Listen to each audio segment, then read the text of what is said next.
स्वागत है आप सभी का ग्रे कार्ड में। आपके साथ मैं हूं पल्लवी रविंद्र सिंह। आज बंगाल में तीसरे चरण के लिए वोट डाले जा रहे हैं। बंगाल का सियासी समीकरण आपको बताते चले, जिस पर हम चर्चा करेंगे। पिछले 2 चरणों की तरह इस बार भी बंगाल के अलग अलग हिस्सों में सियासी बवाल की खबरें दिन भर सामने आती रही। टीएमसी नेता को ईवीएम के साथ पकड़ा गया। वहीं प्रधानमंत्री मोदी ने कूच बिहार में जनता में हुंकार भरी है और ममता बनर्जी पर जमकर निशाना साधा है। तीसरे चरण के मतदान के बाद क्या कहता है बंगाल का सियासी समीकरण, आज की चर्चा इसी मुद्दे पर। लेकिन उससे पहले आप ये रिपोर्ट देखिए।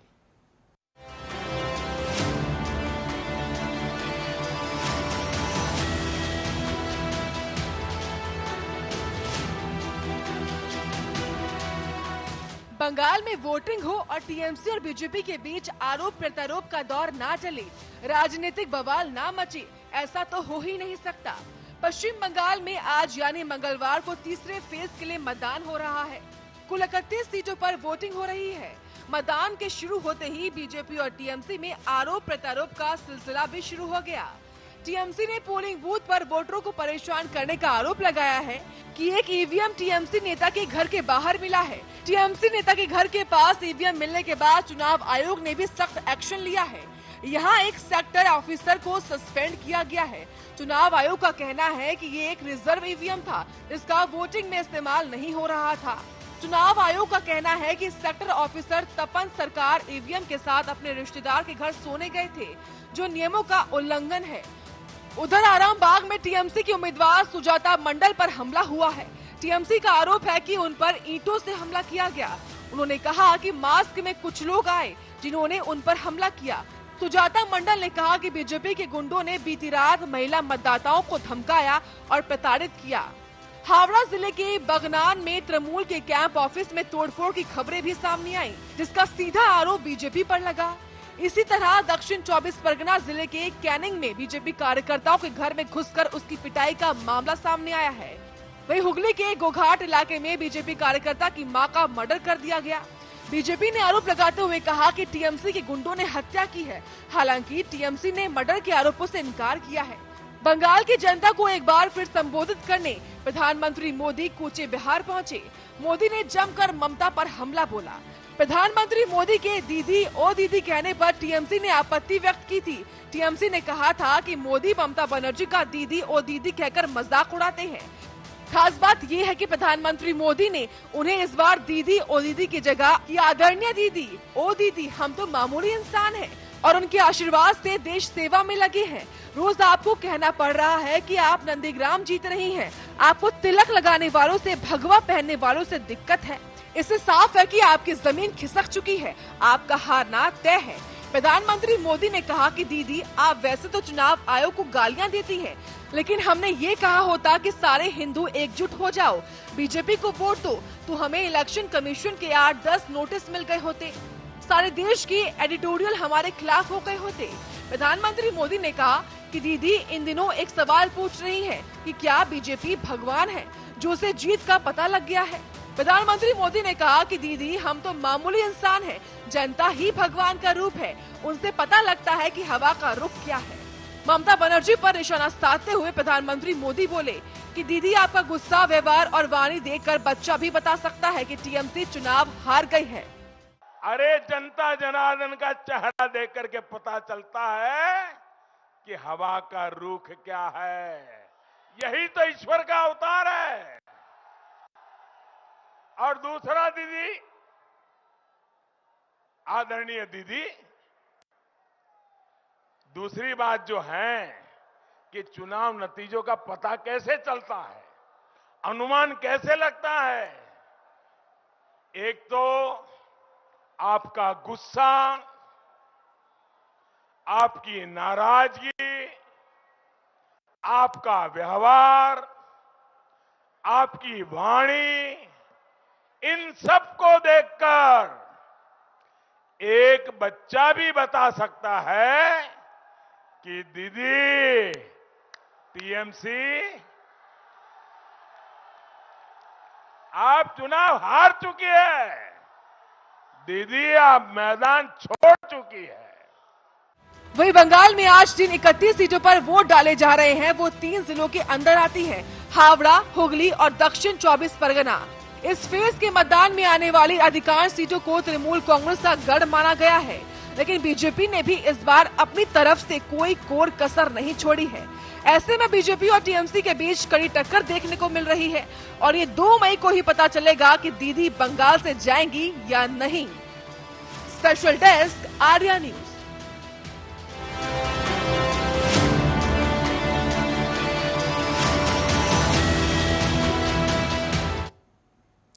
बंगाल में तीसरे चरण का मतदान हो चुका है, लेकिन सियासी पारा लगातार चढ़ता ही जा रहा है। आर्या न्यूज के सवाल आपको दिखा देते हैं।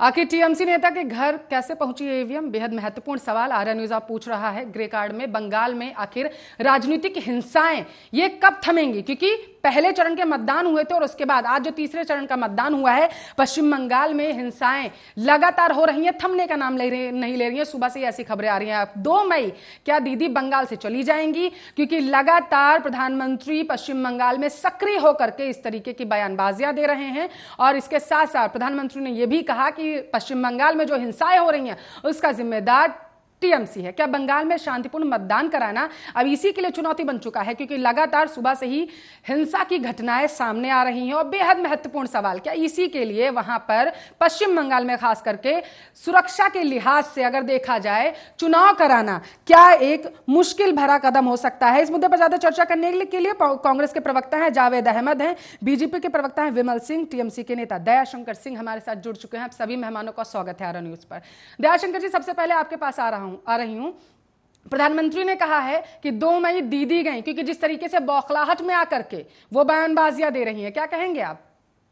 देखिए, माननीय प्रधानमंत्री जी की हताशा, निराशा और आवाज ये बता रही है और बार बार उनका दिल्ली छोड़कर बंगाल में जब से चुनाव स्टार्ट हुआ है, इससे उनकी हताशा, निराशा और उनको पता है कि ऐसा न हो कि अधिकतम सीटों पे हमारी जमानत जब्त हो जाए, बंगाल की जनता उनकी जमानत जब्त कर दे। इसलिए जो पिछले लोकसभा में कुछ वोट परसेंटेज मिले थे उसको सिर्फ वो मेंशन करने के लिए लगे हुए हैं। अपनी पूरी बटालियन के साथ और पूरी टोली के साथ लगे हुए हैं और वो पूरी देश की जनता देख रही है कि प्रधानमंत्री जी के साथ गृह मंत्री 2, 4, 5 सीएम लगे हुए हैं। एक महिला कि उस महिला को देखिए कितनी मजबूत हो गई है अब दीदी। अब तो दीदी ने बोला है संभवतः कि अब तो हम बनारस में भी मोदी जी के खिलाफ लड़ेंगे, क्योंकि दीदी अकेली महिला होने के साथ साथ इतने लोग जब उनके साथ लगे हुए हैं और दीदी का कुछ नहीं होने वाला है, हताशा, निराशा और इनका रोज बंगाल में पूरे देश का काम काज छोड़कर एक स्टेट का प्रचार करना, यह बताता है कि दीदी बहुत बड़े पावर के रूप में उभरेंगी और इस बार प्रचंड बहुमत बंगाल की जनता देगी। कम से कम 221 सीट प्लस आने जा रही है। ठीक है, विमल जी जवाब दीजिए। स्टार प्रचारकों की श्रेणी आपने जिस तरीके से जारी की है, लिस्ट जारी की, सारे मुख्यमंत्री पहुंच रहे हैं पश्चिम बंगाल और ये कहना है दयाशंकर जी का कि ये दिखाता है कि किस तरीके से मजबूत हैं ममता बनर्जी। बता देना चाहूंगा, हमारे जो मित्र हैं जिस तरीके की बात कर रहे हैं, तो कई बार जो इन्होंने बोला, कई बार इन्होंने 3 शब्द का यूज़ किया, हताशा, निराशा और आवाज़। तो हताशा और निराशा और आवाज़ के बारे में बता देना चाहता हूं कि हताशा कौन है तो दिखाई दे रहा है व्हील चेयर पे, और निराश कौन है जिसकी बोली नहीं निकल रही है।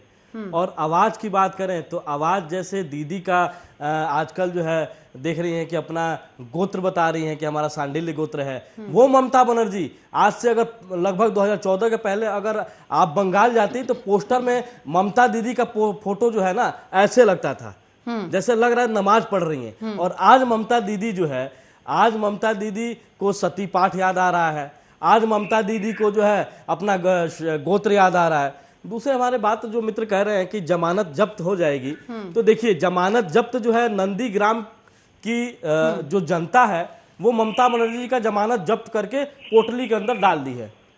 वहां जो है नंदीग्राम का बेटा शुभेंदु अधिकारी वहां से चुनाव जीत रहे हैं और अभी मैं जो है लगभग जो है 5 दिन के बाद जो है बंगाल का दौरा करके आया हूं। मैंने वहां पे देखा है कि जो है वहां की जो जनता है वो खुलकर नहीं बोल रही है, क्योंकि डर रही है। ये जो टीएमसी के गुंडे पाल रखे हैं उनसे डर रही है। इसीलिए जो है वहां की बंगाल की जनता ने मुझे एक नारा दिया, सुजाता मंडल पर हमला हुआ है और उनका कहना है कि जो बीजेपी के गुंडे हैं उन्होंने हमला किया है आकर के, वहां पर महिलाओं की अस्मिता को कहीं ना कहीं ठेस पहुंचाई जा रही है। देखिए आपको बता देना चाहता हूं पल्लवी जी कि उस राज्य में आपकी सरकार है, आपकी सरकार रह चुकी है 10 साल से। आप जो है उस राज्य में आप जो टीएमसी की है सरकार राज है, कर रहे आपकी हैं। नहीं है। नहीं, मैं आपकी नहीं बोल रहा हूँ कि मतलब टीएमसी की बात कर रहा हूँ, आपकी बात आम आदमी की नहीं कर रहा हूँ। मैं यही कह रहा हूँ कि टीएमसी की जो है वहां पे लगभग 10 साल से जो है सरकार है। आप ये दिखाना चाह रहे हैं, टीएमसी के नेता ये दिखाना चाह रहे हैं कि देखिए टीएमसी के जो नेतृत्व करता है वो खुद वहां पे अपने आप को सुरक्षित महसूस नहीं करते हैं।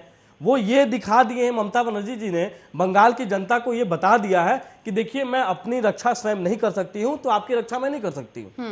रही बार बार की जो है ये कहना उनके विधायकों द्वारा या उनके विधायक प्रत्याशियों द्वारा कि भारतीय जनता पार्टी के कार्यकर्ताओं द्वारा मारा गया है, तो ये सारा झूठ है। किसके जो है कार्यकर्ता अब तक मारे गए हैं ये ना मुझसे छुपा है ना आर्य न्यूज के दर्शकों से छुपा है। लगभग जो है हमारे 300 से ऊपर कार्यकर्ताओं को घायल कर दिया गया और लगभग 150 से ऊपर कार्यकर्ताओं को मार के जो है उनको घाट उतार दिया गया। तो मैं यही कहना चाहूंगा कि देखिए माँ माटी के मानुष के नाम पे ये लोग आए हुए थे। और मैं कहना क्या चाहूंगा, बार बार मैं यही चीजें बोलता हूं कि माँ की स्मिता आप देख ही रही हैं कि लगभग जो एनसीआरबी की रिपोर्ट में दिखाया जा रहा है कि सबसे ज्यादा अगर कहीं रेप होता है, बलात्कार होता है, महिलाओं के साथ अगर शोषण किया जाता है तो वो राज्य बंगाल है।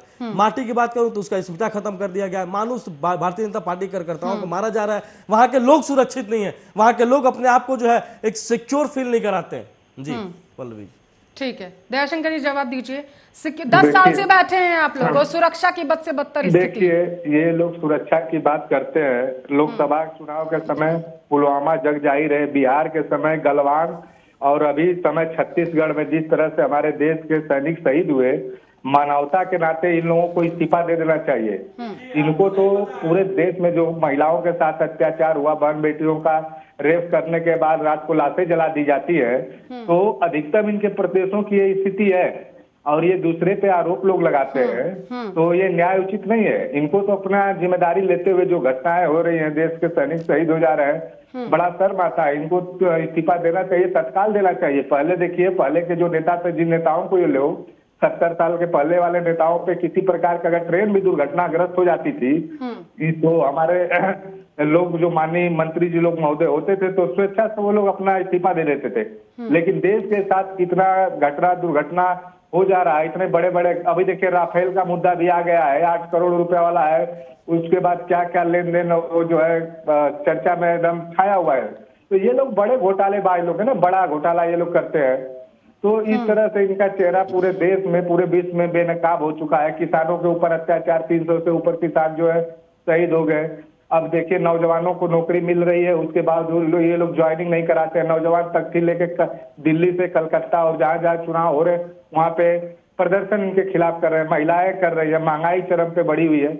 लेकिन इन लोगों को सिर्फ तकलीफ होता है तो कोई हिंदू अपने को कैसे कह दे, अरे भाई आप लोग क्या ठेकेदार हो? सिर्फ जितने बीजेपी के लोग हैं वही हिंदू हैं, बाकी हिंदू नहीं है। आप कौन ये बताने वाले होते हो कि हिंदू कौन है नहीं है? तो इन लोग की मानसिकता जो है अब क्लियर हो चुकी है कि ये लोग तो खुद हिंदुओं को बांटते हैं। कभी कभी किसी स्टेट में ये लोग क्या करते हैं कि जरूरत पड़ी तो 2 सीएम बना दिए, 3 सीएम बना दिए। ठीक है विमल जी जवाब दीजिए। हिंदुत्व की राजनीति करते हैं आप लोग? देखिए भारतीय जनता पार्टी का एक हिंदुत्व की नहीं, हिंदुत्व की बांटने की राजनीति देखिए दयाशंकर जी आपसे मैं एक बात पूछूंगा। दयाशंकर जी मैं आपसे एक बात जानना चाहूंगा। मैं पल्लवी जी अभी 5 दिन में रह के आया, मैंने एक चीज देखा वहां पे, वो ये देखा कि भारत में, सुनिए दयाशंकर जी सुन लीजिए, मैं आपके बीच में नहीं बोलता हूं, सुन लीजिए, डिबेट को खराब करने की कोशिश मत कीजिए। देखिए हुआ क्या था कि मैंने ये चीज देखा था कि वहां पे विधायक आज भी नीली बत्ती लगाकर घूमते हैं। वहां का नॉर्मल आदमी भी आज भी गाड़ी में हूटर लगाकर घूमता है, जबकि पूरे देश से सुप्रीम कोर्ट ने कहा कि नीली बत्ती किसी भी, अगर पुलिस प्रशासन है या एम्बुलेंस है उसी पर लग सकता है।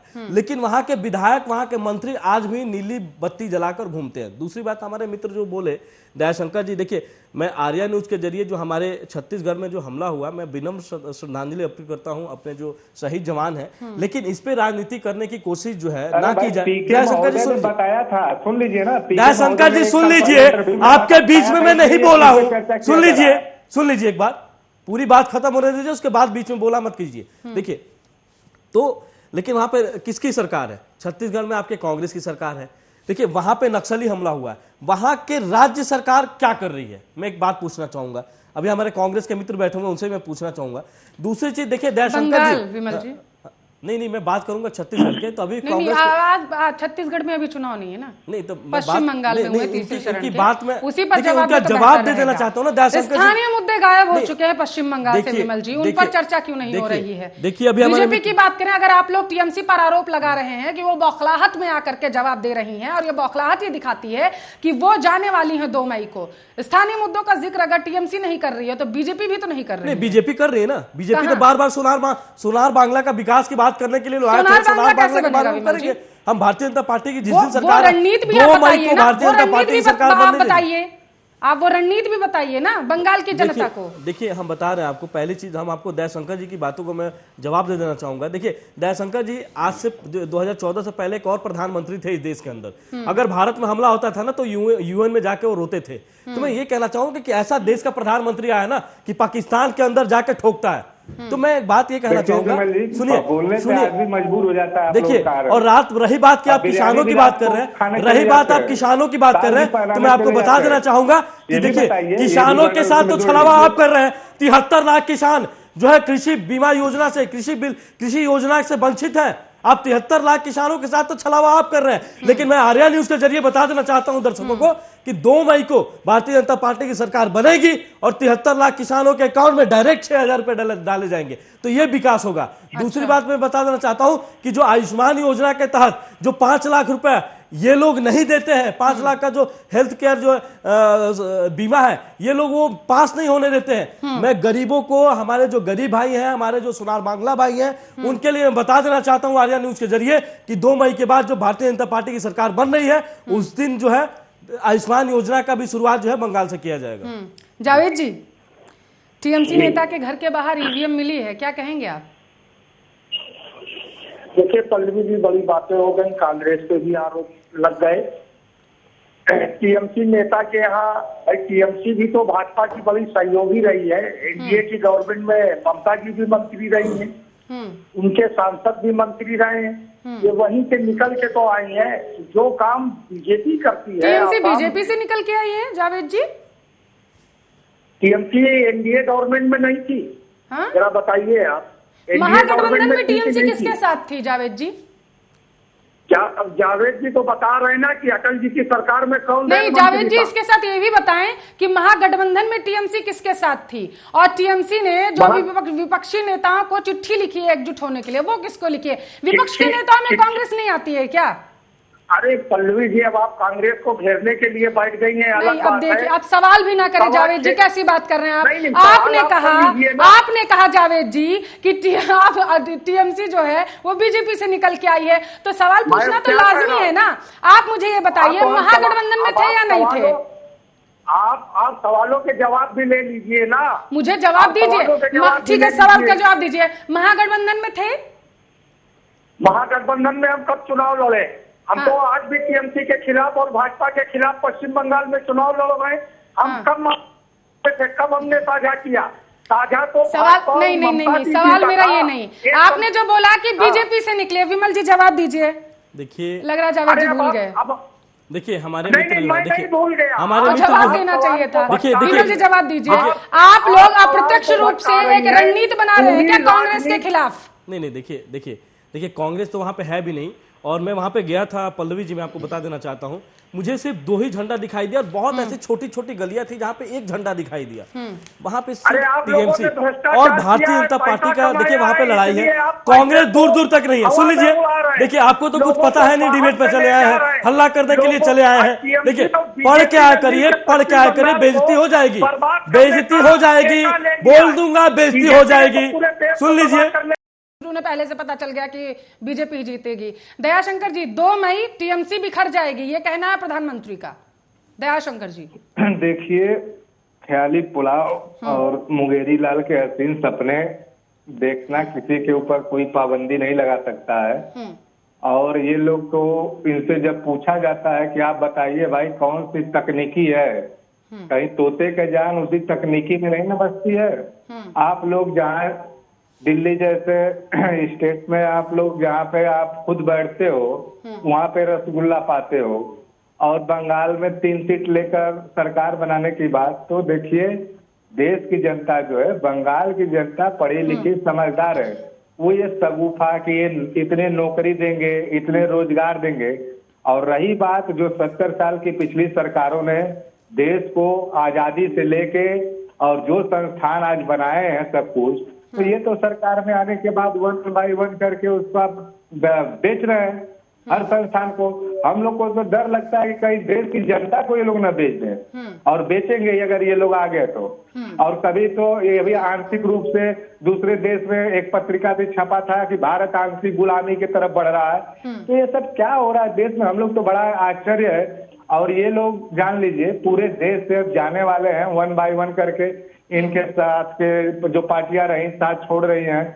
अब देखिए ना, आसाम में भी इनके साथ जो फ्रंट रहा 12 विधायक वाला, वो मेन चुनाव जैसे आचार संहिता लगा, इनको छोड़ के गायब हो गया। तो ये ममता बनर्जी ने चिट्ठी लिखी विपक्षी पार्टियों को कि एकजुट हो जाएं, लोकतंत्र को अगर बचाना है, लेकिन जावेद जी तो समर्थन में नजर नहीं आ रहे हैं आपके। जावेद जी की बात नहीं है, ये बात देखिए राष्ट्रहित की बात हो रही है। और विपक्षी पार्टियों की बात है ना, जावेद जी को विपक्षी पार्टियों में नहीं मानते वहाँ पे चुनाव लड़ रहे हैं, और भी लोग हैं वो चुनाव लड़ रहे हैं, उनको छोड़िए आप ना। विपक्ष में बहुत सी पार्टियां, आपने सारे विपक्षी दलों को लिखा ना, कांग्रेस को विपक्षी दलों में नहीं मानते आप? नहीं, कांग्रेस को हमसे, वो तो चुनाव लड़ रहे हैं, तो उनसे कांग्रेस से अपने से क्या लेना देना है। और भी लोग हैं विपक्षी पार्टियों में, कांग्रेस है या नहीं आपके लिए? देखिए जया बच्चन जी अभी गई थी, अभी काफी लोग देखिए जैसे अभी भाजपा छोड़ मैं ये कह रही हूँ कि ममता बनर्जी ने विपक्षी पार्टियों को चिट्ठी लिखी एकत्रित होने के लिए, सुनिए मेरी बात, लेकिन जावेद जी उससे इत्तेफाक नहीं रखते हैं। मेरा सवाल ये जावेद जी सही कह रहे हैं, वो इत्तेफाक क्यों रखेंगे, वो तो वहां पे चुनाव लड़ रहे हैं। अच्छा, तो ये क्यों इत्तेफाक रखेंगे? हाँ। रही बात, और भी हम लोग के सहयोगी दल हैं, बहुत से लोग हैं। देखिए अभी जया बच्चन जी गई थी। हाँ। अब सिन्हा साहब जो पार्टी ज्वाइन हम लोग के किए हैं, अभी तो बहुत दिग्गज अब देश की राजनीति, हम लोग दीदी तो कह दें कि अब हो सकता है तो हम बनारस से भी चुनाव लड़ेंगे। तो अब दीदी को हम लोग को प्रधानमंत्री के रूप में देख रहे हैं, इसलिए देख रहे हैं, उसका रीजन है जो 3 महीने से हम लोग सर्कस देखे कि दीदी का क्रेज एक महिला होने के साथ साथ एक महिला को ये लोग नहीं, महिला के ऊपर अत्याचार करने वाले लोग, बेटियों को जलवाने वाले लोग एक महिला के लिए कहते हैं कि हमारा सीना 56 इंच का है, और महिलाओं के खिलाफ भी ये लोग महिलाओं से भी शर्म नहीं कर रहे हैं। इनका कहाँ है वो, इनके क्या हम उल्टा सीधा तो नहीं इनको बोल सकते। अब उस महिला के लिए पूरी टोली, टूरिस्ट वाली टोली लेके चले गए हैं, और इवन यहाँ तक कि पता नहीं जो फोर्स गई है उसमें ड्रेस पहन के कुछ उल्टे सीधे लोग भी गए हैं क्या उस टूर में, और लोगों को डरवा धमका रहे हैं कि आप वोट नहीं दो। अब महिलाओं को वो लोग डरवा रहे हैं। तो बड़ा ही अभद्र स्थिति समझ में आ रही है, लेकिन ऐसा जनता समझ चुकी है, ऐसा कुछ होने पश्चिम बंगाल में 10 साल से आप लोग बैठे हुए हैं, और ऐसी स्थिति है, अगर मैं आपकी बात को मानूं, कि वहां पर कुछ लोग पहुंच गए हैं वहां की महिलाओं से अभद्रता करने के लिए। देखिए अब वो तो आप ऑलरेडी अच्छी एंकर है, आप पता कर लीजिए, वहां पे महिलाएं 24 घंटा जब इच्छा हो आ सकती हैं, जा सकती हैं। लेकिन जहाँ पे बीजेपी की सरकारें हैं, थोड़ा आप पता कर लीजिए कि क्या स्थिति होती है। आप पश्चिम बंगाल का भी बताइए, पश्चिम बंगाल में चुनाव है, पश्चिम बंगाल पर चर्चा है। दया शंकर जी, अगर मैं आपकी बात को मानूं, नहीं आपकी बात को मानूं, तो ये जो तीसरे चरण का मतदान हुआ है, तो ये महिलाओं की अस्मिता को कहीं ना कहीं बचाने के लिए वहां पर वोटिंग डाली गई है।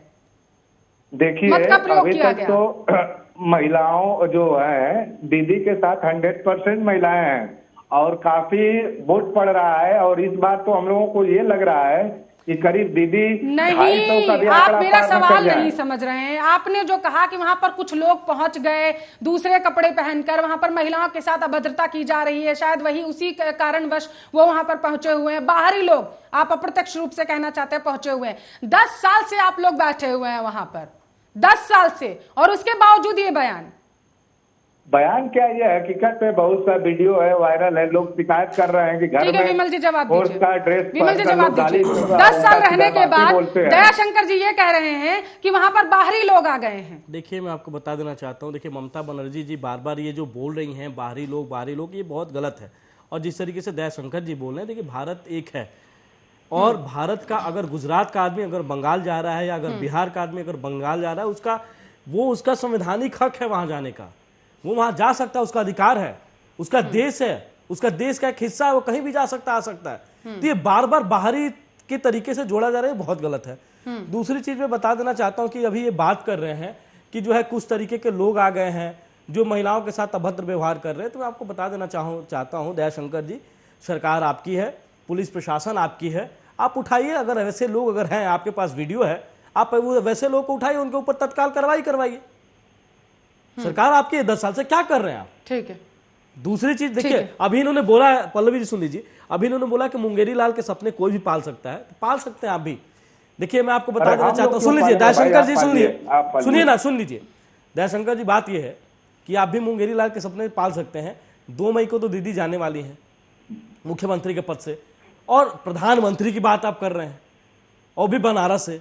बनारस की जनता जो है ना, वहां पे तो, यहाँ पे जमानत की बात हुई ना, वहां पे दीदी का ऐसा ना हो कि दीदी के पक्ष में एक वोट भी ना गिरे। मैं आपको बता देना चाहूंगा, सुनिए दयाशंकर जी, दीदी से अगर बात होगी ना तो गलती से भी मत कह दीजिएगा, उनको समझा दीजिएगा कि दीदी वो बनारस है, वो बनारस है, पूरी टोली लेके बनारस है, और बनारस की संस्कृति अलग है। बनारस ये दीदी ने स्थिति कर दिया है कि आपके केंद्रीय मंत्री पल्लवी जी, मैं बंगाल गया था, को टिकट, जनता आपका टिकट न ले रही है, ठीक है, कर दे रही है सांसदों। ठीक है जावेद जी, सुबह से जब से मतदान की शुरुआत हुई है, ठीक है ठीक है ठीक है जावेद जी, जब से सुबह से जैसे ही वोटिंग की शुरुआत हुई, लोग अपना मत प्रयोग करने के लिए बूथ पर जा रहे थे, तो उसके बाद हिंसा की घटनाएं भी लगातार सामने आती रही। बीजेपी और टीएमसी एक दूसरे पर आरोप लगा रही हैं। विपक्ष के नाते आपका क्या कहना है? क्या लगता है आपको, पश्चिम बंगाल में सुरक्षा के लिहाज से देखा जाए तो क्या चुनाव करवाना ईसी के लिए चुनौती बन चुका है अब, क्योंकि आरोप प्रत्यारोप का दौर लगातार जारी है? आपका क्या कहना है? देखिए पल्लवी जी, लोकतंत्र में हिंसा हो, हिंसा का कोई स्थान नहीं। और ये हम आप जानते हैं कि बंगाल, बिहार, केरल, कई देश के ऐसे राज्य हैं कि जहां पर चुनाव में हिंसा होती है। उत्तर प्रदेश में देखिए अब हिंसा का दौर शुरू होगा, पंचायत चुनाव चल रहे हैं, ये दुश्मनी कितनी लंबी जाती है। देखिए लोकतंत्र में विचारधारा की लड़ाई होती है, कोई व्यक्तिगत शत्रुता नहीं होती है, वैचारिक मतभेद होते हैं, किसी के मनभेद नहीं होते।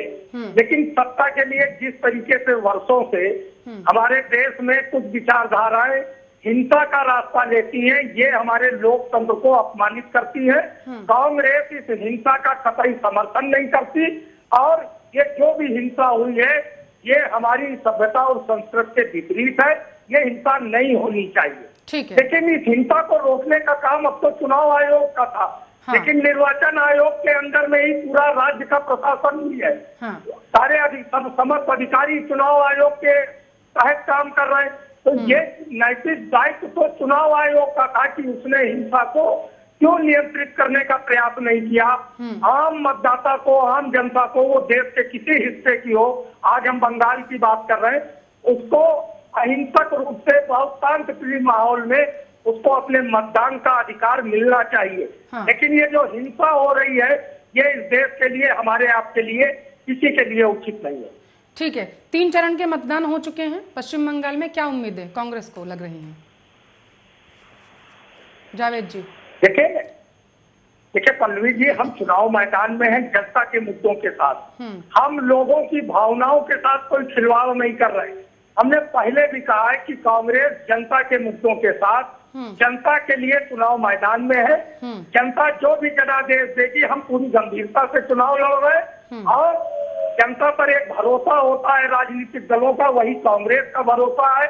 हम जनता के साथ किस तरीके से हमने उनके लिए संघर्ष किया है, ठीक है, हमें आशा है कि परिणाम हमारे अनुकूल होंगे। देखिए जावेद जी, जो आप बता रहे हैं कि ये हम करेंगे, जाकर के प्रचार करेंगे, जाकर के जनता हमारे साथ है, ये आप यहाँ पर कह रहे हैं। मेरा सवाल फिर से वही बन जाता है कि अगर पश्चिम बंगाल के रण की बात करें तो कांग्रेस की तरफ से ऐसा कहने वाला वहां पर कोई दिग्गज नजर नहीं आ रहा। देखिए कांग्रेस, देखिए आप वो ना देख रही हो, लेकिन कांग्रेस आप देख रही हैं कि कांग्रेस की मीटिंगों में, कांग्रेस गठबंधन की सभाओं में किस तरीके से कांग्रेस के हमारे राष्ट्रीय और प्रदेश के पदाधिकारी लगे हुए। निश्चित रूप से अभी जो सवाल है आपका, जिस तरफ आप जो कहना चाह रही हैं, अब हम लोग इधर से हमारे राष्ट्रीय अन्य नेता जो है खाली हो गए। निश्चित रूप से वह लोग पश्चिम बंगाल के अभी 5 चरण के चुनाव बाकी है, पूरी तरीके से हिस्सेदारी होगी। जिन क्षेत्रों में कांग्रेस की राज्य इकाई की डिमांड होगी, वहां पर सभाएं होंगी, वहां पर जाएंगे। 5 राज्यों में चुनाव हो रहे हैं, कांग्रेस को क्या लगता है सबसे ज्यादा पकड़ कहां पर मौजूद है? देखिए, ये पकड़ हम कोई लाल बुझक्कड़ नहीं है, ज्योति नहीं है कि हम दावा करें कैलाश विजयवर्गीय की तरह, मोदी जी की तरह। देखिए, वो हमारे प्रधानमंत्री या हैं, टीएमसी देश के की तरह, प्रधानमंत्री या टीएमसी की या तरह। नहीं, किसी की देखिए जो बातें होती, ये लाल बुझक्कड़ ही कह सकता है कि सेकंड फेज में 30 सीटें पे चुनाव हुए, हमने 30 जीत ली, पहले फेज में 30 में हमने 26 जीत ली। ये जो है ये जनता का, मतदाता का अपमान है। मतदान गुप्त होता है, और उस गुप्त मतदान को आपको कैसे पता हो गया, लोगों को कैसे पता हो गया कि वो आकर जो है पूरी मतदान की जो है। ठीक है विमल जी, अप्रत्यक्ष रूप से प्रहार यहाँ पर जावेद जी कर रहे हैं कहीं ना कहीं बीजेपी पर, क्योंकि इससे पहले टीएमसी ने भी कहा था कि गृह मंत्री के इशारे पर ईसी काम कर रही है, और वही कहीं ना कहीं कहने की कोशिश यहाँ पर जावेद जी कर रहे हैं। पहले कैसे पता चल गया कि अब की बार 200 पार? देखिए, मैं बता देना चाहता हूं कि हम जो है, देखिए बार बार ये कहना, ईसी जो है स्वतंत्र प्रभार है और ईसी अपना स्वतंत्रता पूर्वक काम करता है। दूसरी चीज आप बोल रहे हैं कि कैसे पता चल गया कि 200 पार, तो हम बता देना चाहते हैं कि वहां हम नहीं कह रहे हैं, वहां भारतीय जनता पार्टी का कोई कार्यकर्ता या कोई नेतृत्वकर्ता नहीं कह रहा है, वहां पे कह रही है वहां की जनता। वहां की जनता एक और नारा दी है, मैं वहां पे गया तो वहां की जनता कह रही है चुपचाप कमल छाप, कि जाना है चुपचाप, किसी को बताना नहीं है, नहीं तो दीदी जो है अपने टीएमसी के गुंडे भेजकर मरवा देंगी। तो हम चुपचाप जाएंगे और कमल का बटन दबाएंगे और घर वापस आ जाएंगे। तो जिस तरीके से जो हंसी दया शंकर जी की आ रही है, नहीं ये जावेद जी मुस्कुरा अच्छा रहे हैं। जावेद जी मैं आपको बता देना चाहता हूं, देश की जनता तो आप पर हंस रही है। जिस तरीके से आप आर्या न्यूज पर हंस रहे हैं, अभी आर्या न्यूज का दर्शक जो है आपकी हंसी को देखकर आप पर हंस रहे होंगे कि बताइए कैसा प्रवक्ता बैठ गए हैं कि इनको जो है, इनके लोग जो है बंगाल में दिखाई नहीं दे रहे हैं, और जो सत्य बात भारतीय जनता पार्टी का एक नेता कह रहा है उस पर हंस रहे हैं। ये तो मैं आपको बताना चाहता हूं कि अपना मूर्खता का जो है परिचय जो है आर्या न्यूज पे मत दीजिए। विमल जी, आदरणीय विमल जी, अभी आप कह रहे थे कि बंगाल में गए हुए लोगों को, गुजरात में गए हुए लोगों को बाहरी मत कहिए। अरे पंजाब, हरियाणा, चंडीगढ़, राजस्थान, गुजरात, मध्य प्रदेश के किसान क्या दिल्ली नहीं जा सकते? उनको क्यों नहीं जाने दे रहे? दिल्ली क्या किसानों की नहीं है? दिल्ली क्या अन्य राज्यों की नहीं है? दयाशंकर जी, ठीक है, समय की कमी है मेरे पास। दयाशंकर जी, टीएमसी कहती है बंगाल की जनता उनके साथ है, लेकिन विमल जी तो कह रहे हैं कि बंगाल की जनता के दिल में कुछ और है। देखिए, विमल जी भी अनाप शनाप मोदी जी की तरह से बड़े वक्ता हो गए हैं, और इनको ये नहीं पता कि अभी तक 3 चरण के चुनाव हो गए और इनके पूरे टिकट घोषित नहीं हुए हैं। अब आने वाले कुछ सीटें जो बची हैं, देखिए हमें डर है ना, विमल जी हमें डर है, बात पूरी होने दीजिए, समय की कमी है मेरे पास। दयाशंकर जी जल्दी से बात पूरी करिए। प्रधानमंत्री जी को दे दीजिए, गृह मंत्री जी को दे दीजिए, 4-5 सीएम महोदय को, क्योंकि जनता आपका टिकट लेके बोलती है भाई हम आपके पार्टी में नहीं, ये कैसे टिकट आप दे देते हो? तो इनकी स्थिति ये है कि टिकट लेने वाले लोग नहीं मिल रहे हैं, तो अब इससे ज्यादा क्या वर्णन हम लोग किया जाए? विमल जी 30 सेकंड में प्लीज। देखिए मैं कम शब्दों में इनकी जवाब दे देना चाहूंगा। देखिए हमें डर है कि अगर हम अभी अपना प्रत्याशी अगर उतार दें तो आप हमारे प्रत्याशियों को, अपने जो गुंडे पाल रखे, हमने जो गुर्गे पाल रखे हैं, उनसे मरवा ना दे। और ये मैं ऐसे नहीं बोल रहा हूँ, आप नगर निगम के चुनाव में आपने, पल्लवी जी आपने देखा होगा कि नगर निगम के चुनाव में भारतीय जनता पार्टी के कम से कम 2 प्रत्याशियों के घर को जाके फूंक दिया गया, उनके परिवार वालों को मार दिया गया। यहां तक कि नगर निगम के जो प्रत्याशी थे वो भारतीय जनता पार्टी के कार्यालय में अपना शरण लिए थे चुनाव से 1 दिन पहले। तो इसी वजह से हम डर रहे हैं कि दीदी जो है ना, दीदी तो बौखला गई है, दीदी डर गई है। ठीक है, बहुत बहुत शुक्रिया सभी मेहमानों का इस मुद्दे पर चर्चा करने के लिए। ग्रे कार्ड में फिलहाल के लिए मेरे पास इतना ही समय था, लेकिन देश दुनिया की तमाम खबरों के लिए आप देखते रहिए आपका अपना न्यूज चैनल आर्या न्यूज।